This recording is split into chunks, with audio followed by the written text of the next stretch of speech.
আসসালামু আলাইকুম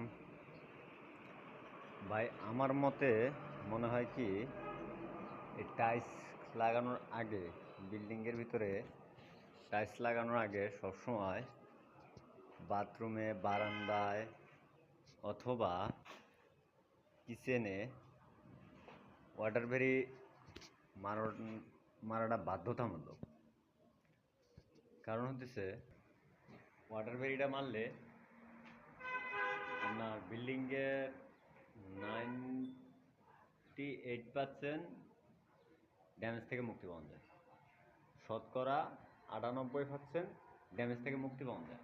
কোম্পানির তারা তো বলে যে এই আপনার 99%, কিন্তু আমার মতে মনে হয়